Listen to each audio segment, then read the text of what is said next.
Breaking news. Splice is gonna shut down its studio version, and this could be very, very bad for producers. Take me far away, I think I've had enough. I can't do no more, I'm finally breaking. You lost all my trust, I'm walking out the door. I'm tired, you keep taking me away.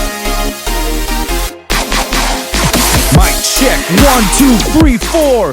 What's going on, everyone? Welcome to another episode of the WOLVPVCK podcast with your host, Wolfson, bringing here another week of shenanigans, the goods, the bads, and the ugliest topics that we talk about in the entertainment industry and all the shenanigans that happens in the entertainment industry. So without further ado, let's get down with the shizness, because breaking news. This is like the first thing I have to put out there, because I couldn't believe it.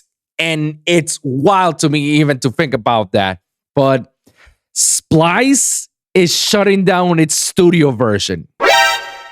NANI? You don't know Splice, but I'm pretty sure a lot of up-and-coming producers and engineers know what Splice is, and they've been using it for years. But those who don't know, let me give you a brief summary of what Splice is. Splice is basically this website that allows a lot of producers and engineers and alike, to upload their studio sessions up in their cloud server for free.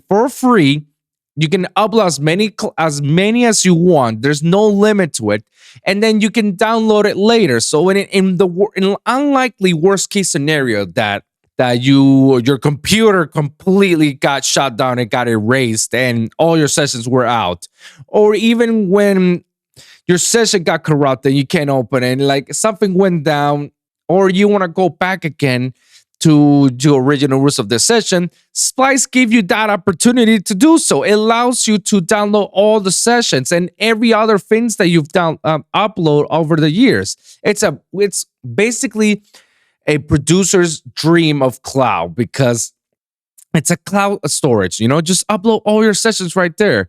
Well, I just found out today at the time of recording, which is Thursday. I'm recording. I don't know when this is up. Probably on Friday. I just found out that, Splice, the CEO, decided that it's going to shut down the studio version of it. Now, people don't realize that, but Splice have grown, not just being a cloud storage for a lot of producers and engineers alike, by uploading all sorts of sessions from different DAWs, like Ableton sessions, Fruity Loop sessions, Logic sessions, Pro Tools sessions, and whatnot. It has evolved itself by, being also a sound website, where they can, allow you to get certain samples. And it's actually a very famous website to do so, because there are times in which you want to get a certain sample pack, and you're like, I don't want to pay for the whole thing. I just want one sound. Splice gave you that option. Just go through the sample pack, select which sound you want, and purchase that. Like, Splice has a lot of varieties. It also lets you do the rent-to-own plugins, like getting yourself an Ozone 9. You can't afford to get Ozone 9 or Ozone 10 or whichever the Ozones, because it's $500, it's $600, whatever the cost is. But they gave you the option to pay $20 a month until you own it. And you can actually upgrade yourself for the higher version next time if it ever comes out. It gives you all that, ability to do so, And the main thing that started it all, which is uploading sessions to their cloud for everything, they're shutting it down. Bruh. Permanently, apparently. You guys want to check that out? Let me show you this. So I pulled this up because I got an email out of it indicating that it's shutting it down. And I'm like, what? I need to learn more about it. So here it is. Our journey to make Splice up better. A letter from our CEO, which you guys are just full of shit at this point. I'm sorry. I have to criticize you guys. Like, you guys just make one of the worst mistakes that you could ever possibly do. And this will drastically lower all your expectations and your profits out of it, because your basic income comes from producers. What's going to happen when you take away that one tool that every producer uses? So, saying goodbye to Studio, our free collaboration feature. So, back in December, I made a commitment to you about our mission to empower music creators to bring their ideas to life. Since then, we've been hard at work making these experiences better to our customers. We've improved our search experience, made browsing more powerful with updates to similar sound technology, and introduced an industry-first feature that enables you to generate a certified license for any Splice sample you own. Basically, like whatever sample you want, you can just like download it and that's it. And it's all royalty free. You don't have to buy the whole pack. But as we go on, I'm proud of the progress we made, and it's been great to see so much positive feedback on our forward momentum. But we cannot deliver new features as fast as we want without even greater focus on the parts of Splice that matter most of you. Our sounds product and new better search and AI-based exploration tools for our industry-leading catalog of samples, as well as our growing rent-to-own gear marketplace feature for top plugins in the intelligence. It's exactly what I mentioned to you guys earlier.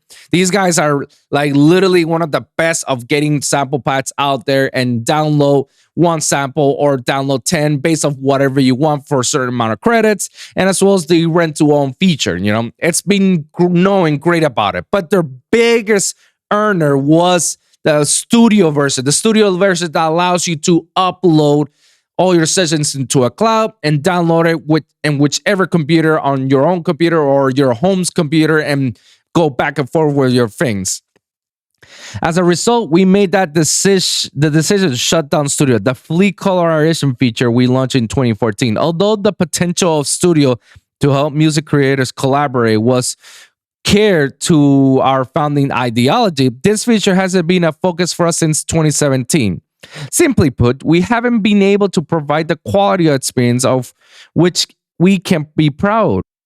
In fact, keeping it functional has actually slowed us down from delivering more value faster. We also know our users have been great alternatives to file sharing available to them. I have to disagree with this. But what do you mean? Like keeping Studio itself slowed down to what goes to be just the only plugin and sample pack website? Newsflash, you guys are not the only one. You're competing yourselves with others on already a very high dominant competition. What gave you guys the edge was the fact that you guys were able to upload all the sessions.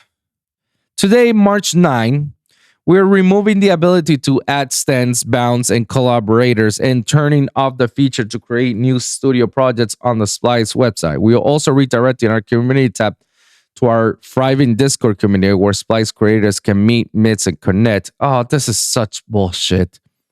On April 7, we will turn off the ability to add new studio projects to our desktop app. At this time, your projects will still be available.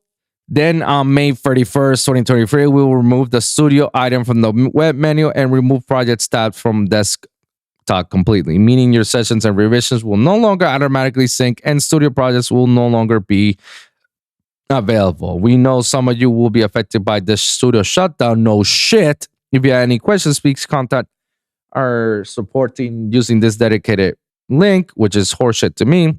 Collaboration is a vital part of music creation. Horseshit on your part. And we remain committed to making it easier for our users. Stay tuned as we share new and more powerful ways to help you all create music. Onwards, Kakul Shrivastava, CEO Splice. Here's what I think about the CEO's remarked statements. You guys are just full of shit. The reason why you guys are actually shutting down, and I cannot believe it's financially.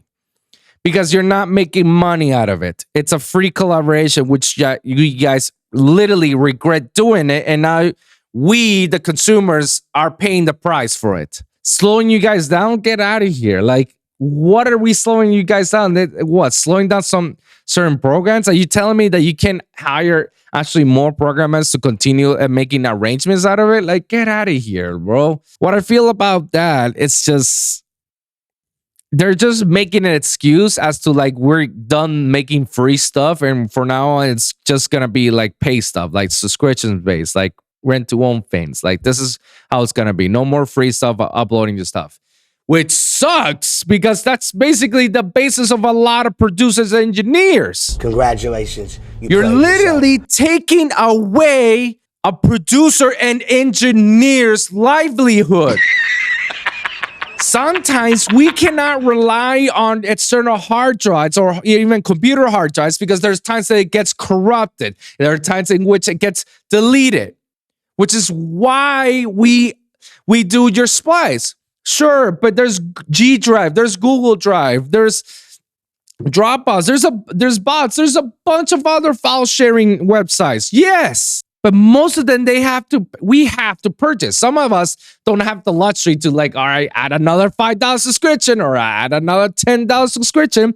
That's what makes Splice so reliable. You cutting us off from that, you're basically killing an entire fan base been with you guys since the very beginning of 2014. Now that you cut that off, what's any reason for any of us engineers and producers to stay with you guys? Congratulations. The rent to know feature, the sample packs. Well, how about we just basically cancel our subscriptions and not be with you guys anymore? Like, if you're going to cut us off from that, then might as well cut you guys off for good. And this is going to affect them negatively, guarantee. And I swear to you, I know there's a lot of people out there right now that they're hitting the Discords and they're hitting their directed support, whatever the link they sent us. I'm pretty sure there's a lot of people, angry folks, that are out there outraged about this because this is the other way of how you were able to collab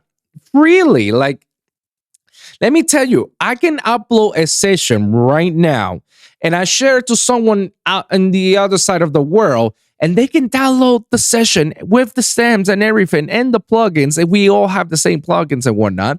And they can do it. And they can do their thing. They finish their part. They're going to upload it to the session. And I can go back again and download it and just work it out. Go back and forth. Sure, you can make the argument of doing it, the whole compress the file and then upload it. Yeah, but there's a whole process. Now that means that every time you save a file, it's not just the file, but you also have to save all the samples that you download. It's a tedious process because it has happened to me plenty of times in which I have to like collect and save all the files, all the stuff from it, and then compress it, and I upload it to a Dropbox or Google Drive or on some file sharing system. And then wait until they download it. Once they download it, then they can do all that. And there's times in which like, a file is missing, or a sample is missing, or a plugin is missing, whatever the case, and vice versa. Also, I can just like literally work on my computer from work, or any sessions, save it. I go back home, download that save file, and continue on working without fuss. Now you're taking that off with us. And the bottom thing that's been saying is like, oh yeah, you got until May 31st. Basically, in layman's terms, guys, we have until May 31st to download every freaking file folder that we have on the cloud and put on a hard drive, because they're going to delete it. They're going to rid it off. Get rid of it. Bro. And let me tell you, I have hundreds of files. Because it's not just the sessions itself. Splice also allows you to save templates and save on certain. Ableton has the ability to not just like save as if you decide to do sound designing, you don't have to save that session as a sound design. You can just drag and drop, the track channel and drop it onto the Ableton's user library, which it becomes its own file session itself automatically. And Splice lets you, save that. Now that happens, Emotion! No, damn it! That makes all the sessions that I have into hundreds and hundreds of sessions that I gotta download to make sure I have it all backed out, which it's insane to even think about that. It's insane. And not just that, like a lot of projects, this is gonna affect a lot of people in negatively, and a lot of people are gonna go outraged and they're gonna say, "Screw you, Splice, for this." I'm even gonna cancel my subscription with them because this is the biggest bull crap I've ever seen from these people, honestly. So this is breaking news, guys. So just to let you guys know that this is what's happening right now. Let's move on to the next topic, because what I feel, what's the conclusion to all this? I feel like after Splice terminates Splice Studio and eliminates all the private sessions and whatnot, I think that's gonna be the beginning of the end of Splice. NANI? Maybe I'm bullshitting myself. Maybe I'm just like, you're getting way too ahead and you're just biased and you're just mad that they're shutting it down. Maybe that's the case. Maybe that's definitely the case of what's going on. Needless to say, it's gonna be a decline because that's the lifeline of a lot of producers and engineers. You take that off, then well, why should I spend my money on you guys? Well, I guess that subscription that I'm with you guys, I'll delete it and just go with Google Drive or Dropbox or whatever. Easier, drag and drop. There you go. Don't need you guys anymore. I feel that this is gonna be the end of Splice. Eventually, this is gonna be like the downzo. Moving on to the next topic, which this brings me a sad news to hear. So Okeechobee happened not too long ago, I believe. I believe it happened not too long ago because I know a lot of people were down about it. Were like, "Oh shit, Okeechobee and shit, whatnot." And it's sad to say that apparently Okeechobee experienced their first fatality. And what I mean about that is that the event itself, even though it was very flawless and it was amazing, there was a flaw. Somebody passed away during their festival grounds. Oh my God, my eyes is itchy at the worst time ever. Anyways, let's take a look at it because I noticed this on Twitter. According to here in Twitter, in their official Okeechobee Twitter page, says, "We are saddened by the passing of one Okeechobee Music Festival attendee this past weekend. We send our deepest condolences to this individual's loved ones, friends, and all those who have been impacted by this tragic loss. Out of respect to those affected by this tragedy, we have retained from commenting prematurely. We will continue to provide our full support to the authorities who are determining the cause. During the emotional time, we encourage the festival community to come together in memory of this beautiful individual. As we continue to make sense of this heartbreaking incident, we encourage you to support and take good care of one another." This was from the Okeechobee official Twitter page. As we can see, this is what happened. So yeah, definitely it was an accident that happened last week in Okeechobee. We don't know what caused it. We don't know what went down. It doesn't seem like it says anything. Yeah, it doesn't talk about it. Let's see on the comments. Crazy that there is no lick of accountability here about lack of supervision in promoted swimming areas. Especially ones not rubbed off and 9 left unattended, and the complete lack of accountability of your social media team is actively deleting comments about it. Oh, interesting. So it has to be maybe, probably this is probably what it is. Let's see. If we take a look. Wow. They're almost reaching to their goal. That's good. Steven Nguyen, who is an angel who touched many hearts and who we all love dearly. We started this fund to help Stevie's family and roommates in this time of need. Thank you for all. Remembrance, the joys like that. We all know Stevie. It doesn't say what went down. Race. Well, this is good. I mean, that's good, guys. Like, go check it out on their funds. Wow, somebody left $1,000 donation. That's pretty fire. And they're almost there. That's good. That's good to hear. did the retention pond stay open out of respect too, or there's a lot you could have done. You could have blocked off the pond after he was found already in the rigor mortis. You could have provided more than one med team in the entire venue. You could have more areas of shade, more water stations. There's zero accountability. Why were people allowed in the swim in the water for 2 days after a body was pulled out? It's a health hazard. Oh, this statement doesn't acknowledge the lack of safety in there. Yeah, his name is Steven Eugen. He died on Saturday due to negligence of your crew. You kept the waters open after his death, and you did he even contact his family? This is many days late, but no dollar short because you skimped on security and only care about money. Just wow. Hans shouldn't have taken all the social and demanding it. Wow. Okay, so what I believe about this. All right, let me get the facts straight. So this is based on that Twitter post and that Twitter page of Okeechobee. Based on what I've just read on a few comments, I haven't got more details to it or haven't found more source. Based on it, and it seems like this kid, rest in peace, Steven Eugen, probably either die out of something. We don't know the cause of his death, but apparently died during the water or during the pond or the whatnot, and Okeechobee neglect to do anything about it.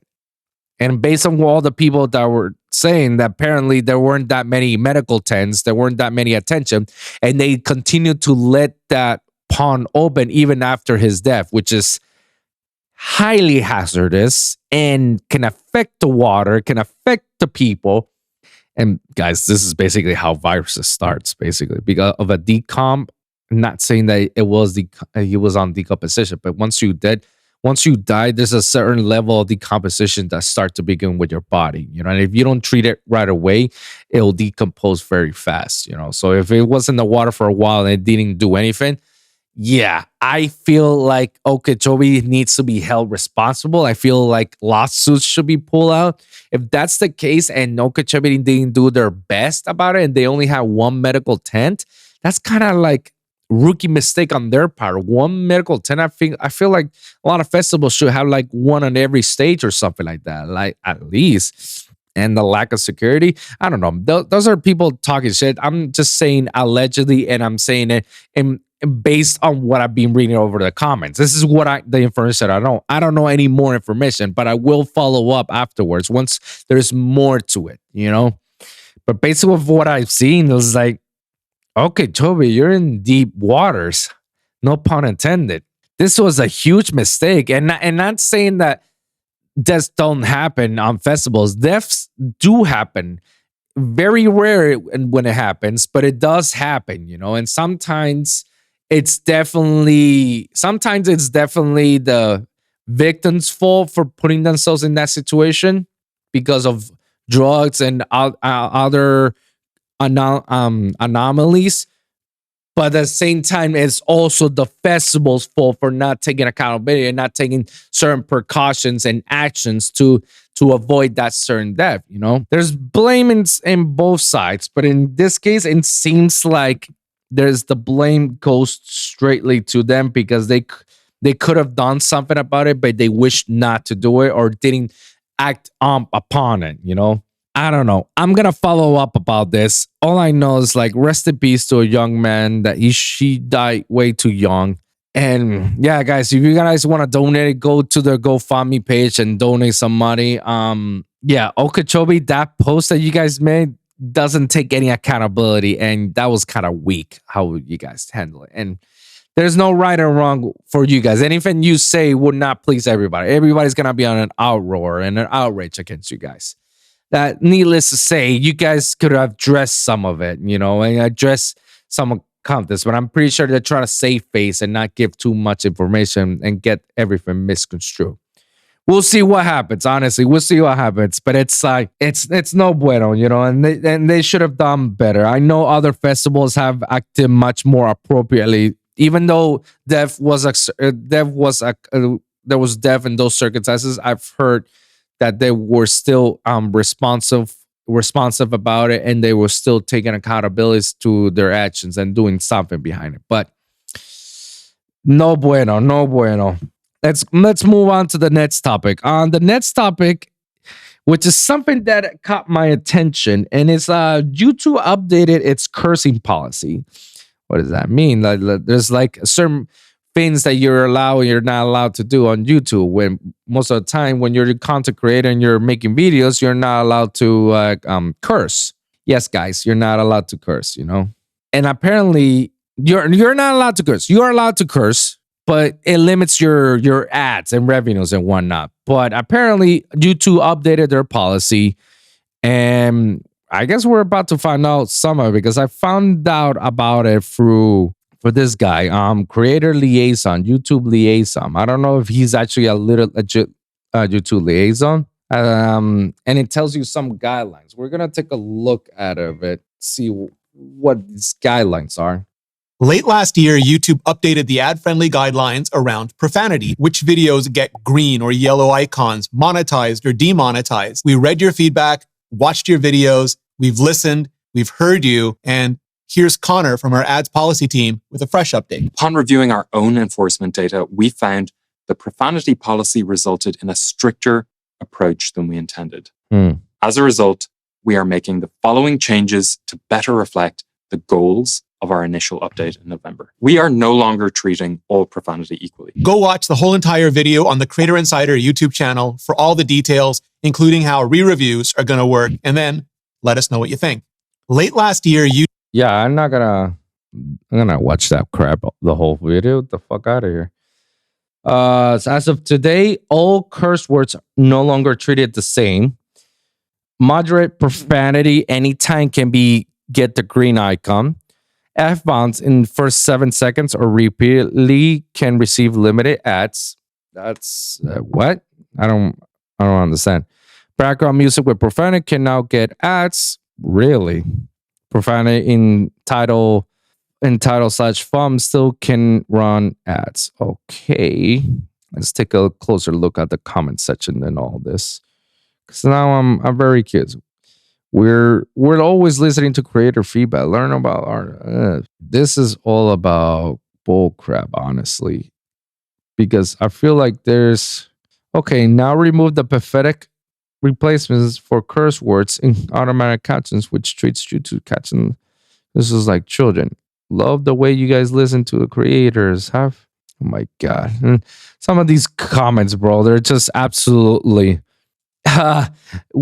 Facts. Absolutely. Bring back the public dislikes, what YouTube Kids is? Yeah. I'll bring back the dislike counter. Facts. Is there a list of creators it can get to know what is and isn't considered profanity? I recall an issue a few years back when words like lesbian and gay were flagged as profanity. What? Seriously? Yo, YouTube, you better step up your game. Well, I guess this is their way of stepping up the game, but still. Yes. Videos that receive a yellow icon after a November update will be reviewed by March 10. And if go green after this update, that new status will reflect on the studio. Finally, YouTube is becoming less of a children's app with all the censorship. It pissed me off anytime a creator had to change their entire style just because they wouldn't get any advertisement if not. It was like walking on the thin ice every time. Now I get it. All right.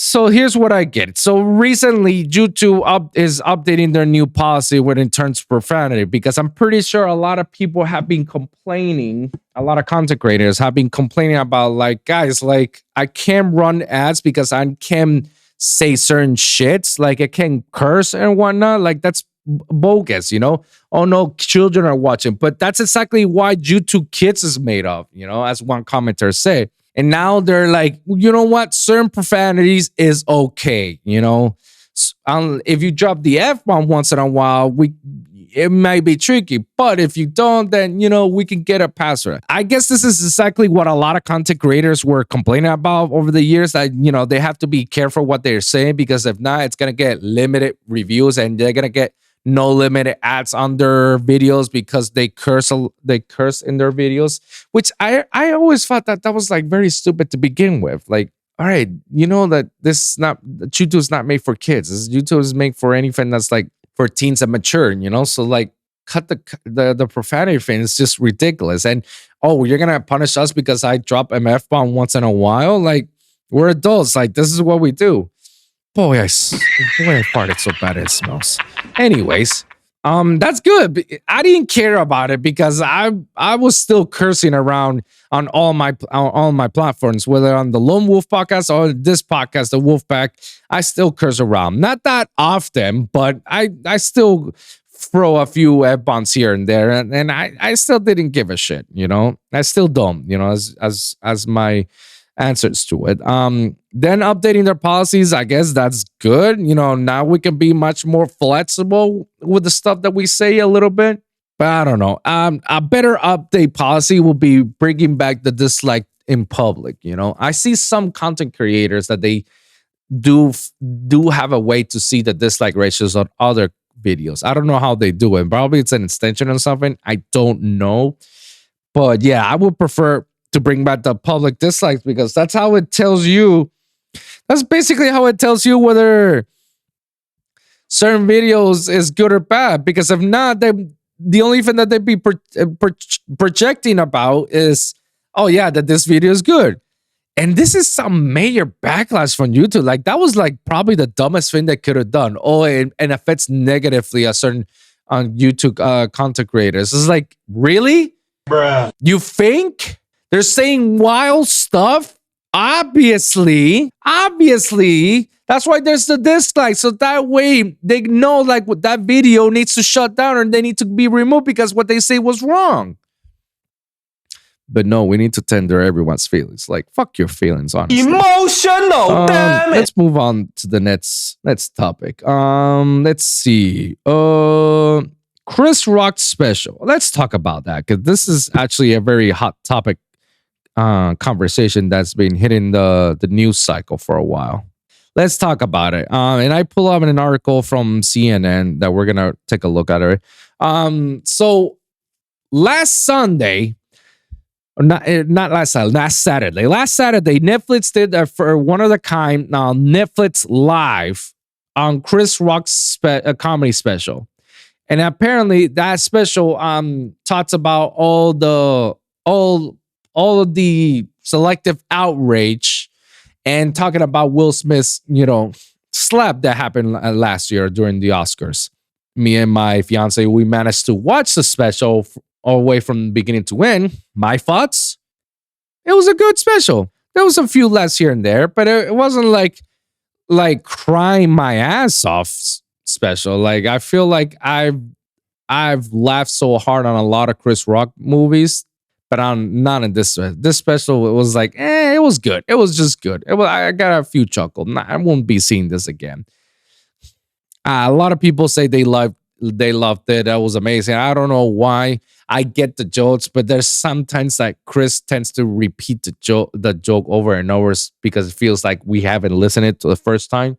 But I don't know. He addressed the Will Smith, you know, slapping once in a while, and I was like, I'm okay with it, and that's good. That's good. What he said, he left it on a high note, saying like, "Fuck you, Will Smith, and fuck you with your apology." And yeah, don't get mad at me. Just get mad at August Alsina. Get mad at other people who would be doing wrong, but don't get mad at me just because I'm doing one joke and I'm the first person that you're gonna hit. Yeah, no, Chris Rock did a fantastic job. He handled it well. But it seems like a lot of people are upset of Chris Rock on certain jokes. And I'm like, oh, come on. Here we go. Here's the Dave Chappelle attack. Now it's on Chris Rock. What did he say? I look at the special. It wasn't good. I didn't laugh my ass off like I did with Dave Chappelle, but it was good. It was actually a very good. But no, it probably poked a lot of bears to a lot of people because I know the whole joke was the selective outrage. A lot of people become selective outrage. They decide when they want to be upset about out of nothing. This can be upsetting to you, but not this. Some stuff like that. So let's take a look around what I'm talking about. So right here, I pull out Chris Rock tackles selective outrage in Oscar slapping live special. Yep, that's what he did. Chris Rock finally addressed the Oscar slate and made Netflix history on Saturday with the platform's first live global streaming events. I mean, good for Netflix. They haven't done something in a long time, and I feel that that's something that they need to address. Netflix is failing little by little. Maybe this is gonna be something that will bounce back. Anyways, I'm going to try to do a show tonight without offending nobody. I'm going to try my best because you never know who might get triggered. Yep. That's true. People always say words hurt. Anybody who says words hurt has never been punched in the face. That's definitely that's a jab to Will Smith. After that quick apparent reference to Will Smith slapping on him on the stage last year on the Rock saved his jokes about the incident until the last 10 minutes of the show. True. You don't know what happened to me getting smacked by such Smith. Still hurts. I got summertime ringing in my ears, but I'm not a victim, baby. You'll never see me on Oprah or Gil crying. I took that hit like Pacquiao, which is facts because first thing Will Smith did interviews with all these people saying how hurtful he is and whatnot and blah, blah, blah, blah. Rock suggested Smith's response to his Oscar jokes about his wife, Jada Pinkett Smith, was more about their relationship than him. I love Will Smith my whole life. I rooted for Will my whole life. Now I watch Emancipation just to see him get whipped, which is that's pretty hard. Which, and for those of you who don't know, Emancipation is a Apple TV movie that sets back in the enslaved days, And I'm pretty sure there's a scene where I guess one of the guys was whipping Will Smith out of it. How come you didn't do nothing back that night? Roth said, because people are asking, how come you didn't do anything back that night? Because I got parents. You know what my parents taught me? Don't fight in front of white people, that's like, wow. That's something that as a black family was taught to never fight in front of white people. Why? Because white people will get the wrong impression. This has been said for many years, and I've heard these stories from a lot of my black friends that that's where that's why we always had to keep our composure together. And the moment we snapped, because that was it. That was the last straw. But that was a knockout jab onto Will Smith when he said that. Titled Chris' Selective Outrage, the comedian hit a wide range of topics from the first 50 minutes, including addiction, abortion, racism in America, Meghan, the Duchess of Sussex, Kardashian family, and wokeness, which he tackled all of them in a most brilliant way, honestly. I have no problem with wokeness. I have no problem with it at all. I'm all about social justice. I'm all for marginalized people getting their rights. The thing I have a problem with is the selective outrage, which I 100% agree. Remember what I said? There are times in which you'll be mad about something, but then when something else happens, it's like, I'm too mad with this more than this. That's selective outrage. You're supposed to be outraged on every bad thing that happens, but you pick and choose what to be outraged about. Selective outrage. I like that word. You know what I'm talking about. One person does something, they get canceled. Somebody else does the exact same thing, nothing. Yes, exactly. A better terms of me saying it, he couldn't have said it better. A person does something, we're going to cancel him because he's the worst. Another person does the same thing, whether it's same skin or different color, ethnicity, or religion, take pity. We don't need to. That's the selective outrage, Congratulations, you played yourself. You know what I'm talking about. The kind of people who play Michael Jackson's songs but won't play R. Kelly. Same crime, one of them just had better songs. Now, I have to give a pushback on that part because it's all allegedly based on Michael Jackson's part, and there was a settlement behind it. We don't know if that really went down. There wasn't any sufficient video or evidence that led to that Michael Jackson did actually do that. It's a he said she said situation. You got the victim saying that's what he did to me and I'm being tormented by it. We don't know that. I cannot say that it's true or it's a false coming from them. It's all allegedly based. Anybody can make up this stuff. And I'm not saying that they did make it up. It could be believable. We don't know. Everybody has to take it with a grain of salt. However, with R. Kelly, you cannot take that with a grain of salt because he did actually do all those things. And there's evidence with it. There's hardcore evidence, witness, testimonies.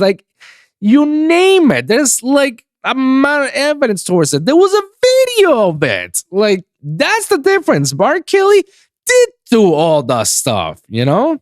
And we saw it doing it. Gotcha, bitch. If there was a video of Michael Jackson doing all whatever he was accused of, then yeah, absolutely. That would be like, damn, that's selective outrage at that point. But I get what Chris was trying to get to. He was trying to get a point cross, you know, even though I feel like that was kind of a weak point. Nevertheless, like, I get it, you know. He also tackled the country's division. America's in a horrible shape right now. Yeah, because we're definitely doing it. We got it worse than Ukraine.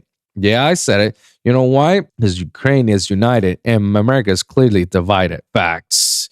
I wouldn't say that, you know, Ukraine's in a better position because they're fighting a monster. They're fighting a huge nation that they don't have the resources. And we keep giving them resources, even though they're not part of our allied nations of NATO. We still spend millions of dollars of it. Needless to say, this is a topic for another discussion another time. I'm not going to get into it. But it's true. You know, America is definitely divided. If the Russians came here right now, half the country will say, let's heal them out. We're in a bad place right now.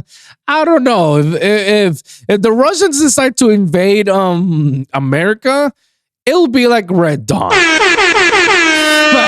It don't matter. It'll be like Red Dawn. Every American will come out and you'll say, we'll take our freedom, you know? Rock also delivered it into his romantic life, saying that when he noticed that his pillowcase were dirty, he realized how much women do it for men. Tried to date women my age, which is 10 or 15 younger than me. Don't hate the player, hate the game. I didn't get rich and stay shit to talk about Anita Baker. I'm trying to fuck Doja Cat. Sure, I guess. You know, Tambourine. I'm pretty sure Evan kicked off with Ronnie Jim, like, you know, where he told the crowd we could have pre-taped this whole thing and nobody would have cared, but we're doing this for a noble cause to finally try to kill off traditional TV and put it out of misery. In fact, if you listen hard, you can hear baby boomers canceling the last cable subscription package. That was actually pretty good. Both shows. And yeah, I think that's pretty much it. Yeah, so I've been hearing like a lot of back and forth with this whole, you know, special, how he handled it. I feel like he handled it good. It was a good special. It's not like his best work. He addressed a lot of things, which is actually pretty good. In fact, he was actually had the cojones to address a lot of things that we were afraid to say. And he go ahead and says it. And I was like, you know what? I give props to it because he actually did say it, you know? All right. And I chuckle a little bit to say like, yeah, got it, you know?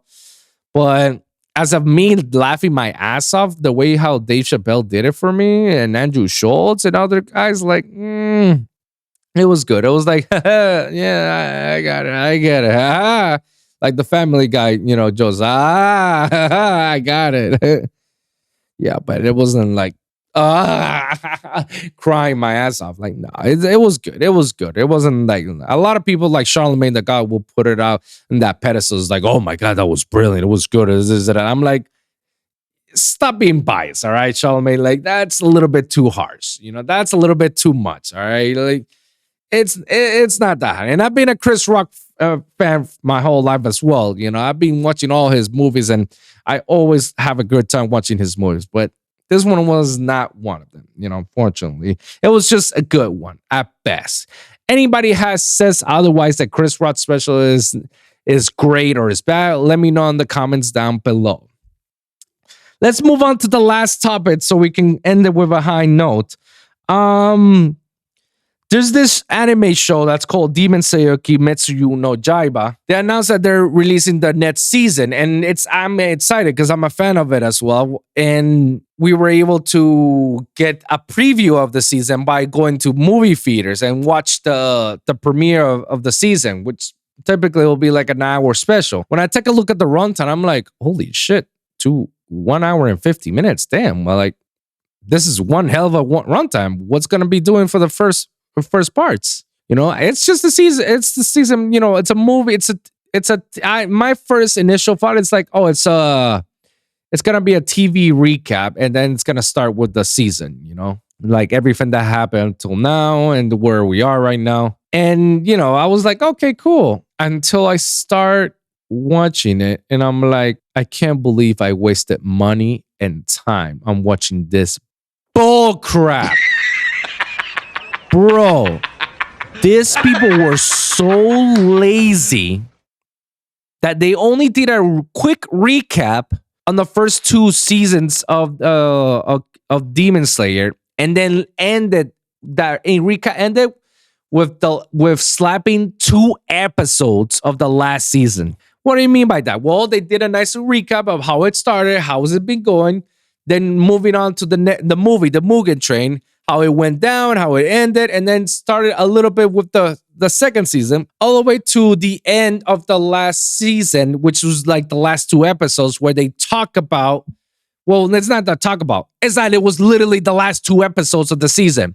They literally slapped it. They didn't even make it as a movie course, like, all right, let's continue on and continue on. No. They literally made an intro and start the season with end credits, a new intro and whatnot. It was bull crap. After that ended, then the third season started with the 30-minute video. Congratulations, you played yourself. You're telling me you wasted my time for that? I could have literally waited that all the way to the end when the season started in April. Gotcha, bitch. I wasted $12 and time of my life. Gotcha, bitch. To watch that when I could have watched the first 2, the last 2 episodes before. Gotcha, bitch. I've been bamboozled. Emotional, damn it. I was so uproar and outraged because I couldn't fucking believe it. They did that. And it was so lazy because, like I said, they literally slapped 2 episodes and run it back with intro and outro and same title beginning of the new episodes. Lazy. What was the whole point of that? Congratulations, you played yourself. I thought, we were getting like an hour special, like we're gonna get a whole recap of what's happening, and this is how it starts. Gotcha, bitch. Or make it like a movie story driven. Gotcha, bitch. No intros or outros. I just give it all the way to the end until the new season starts. Nope. Small little recap, 2 episodes, and then the last 30 minutes was the new episode of the new season. A slap to my face that shit was, and that was very disappointed because, like, really, you guys could have made a little extra effort, just make it much more smoother, but no. That's it. Call it a day. Fucking bullshit. If I were you guys, do not waste your time or your money on going to the movies and watch Demon Slayer in the movie theaters. Just wait until it comes out in April. It's not worth the time. It's some bull crap, honestly. I've been bamboozled. That's the operative for being bamboozled.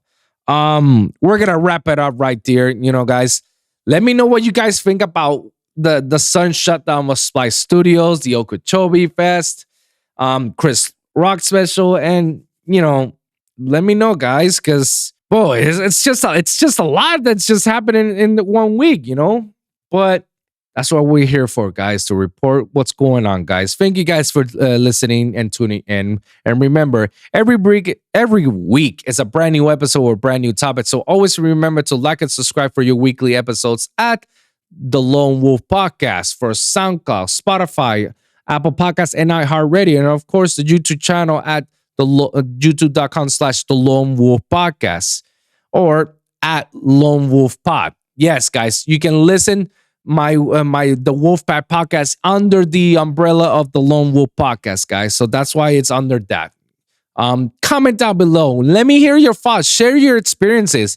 If you guys got a specific topic that you want me to cover, please let me know in the comments down below. And I'm going to do my best to talk about it on the next episode. So thank you guys for tuning in. We'll see you guys in the next one. All right? Peace.